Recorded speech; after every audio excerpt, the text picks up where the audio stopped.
It was just about 1 year ago that Red Sox CEO Larry Lucchino used the term scrappy underdogs, referring to the 2013 Red Sox. And to borrow a line from It's a Wonderful Life, oh, did the local yokels make with the wisecracks. The Red Sox, coming off 93 losses, scrappy underdogs? Are you kidding me?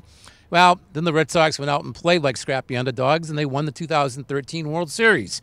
I spoke with Larry Lucchino this morning about that comment and about the obvious good fun he's having with it. Now, I want to ask you about scrappy underdogs. I want to ask you specifically how much fun you've had with that. Yeah. I certainly have enjoyed the way it's turned out. I didn't enjoy being the butt of some jokes last year when it was uttered. There were such good jokes. It was, perhaps. But I do feel a small sense of vindication for having said it. And so it's kind of interesting as to what way to look at this year's team. We're certainly not going to be underdogs in the classic sense. So I'm not sure I have a substitute for that yet. It's too early in spring training to know what we'll be. But we will be hungry. These guys want to win again. Well, we kid about it in these little press gatherings, but in your own circle, when you're out with friends and you have people over and you're at the opera or play or dinner, wherever you hang out, does it come up then? I'm sorry, I'm not following. Does the scrappy underdogs? Oh, that notion. Yeah, I do hear about it from my friends. I mean, I did not so much recently, but early last year when you guys were picking on me, I did hear about it from some of my friends, and then as now I thought it was a very obvious and fitting description, but I don't have a substitute for 2014 yet.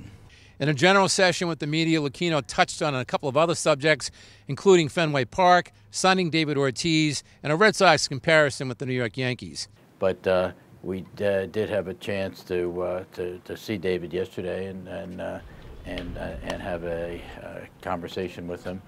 And but other than that, we're going to give it the priority it deserves. We want it to happen. We want him to be a guy who essentially came in with us, even though it was 2003, our second year, and stayed with us for the rest of his career. I think it's a great thing.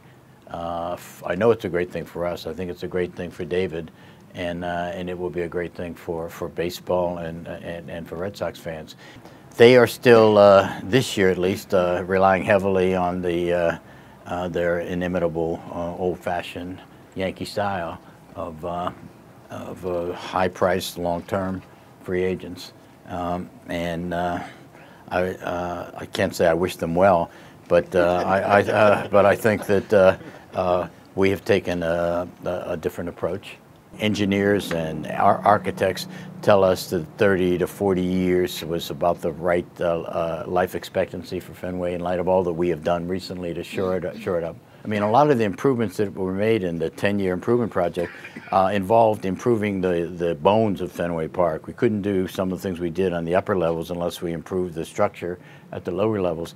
So it has pretty good structural systems built in now. So I think we've done a lot already to keep Fenway. Big weekend coming up at Fenway Park. We're still 1 week away from the first spring training game. That'll be the annual doubleheader against Northeastern and Boston College. We'll have more on that in the coming week. For now, with Herald videographer Bob Grime, this is Steve Buckley.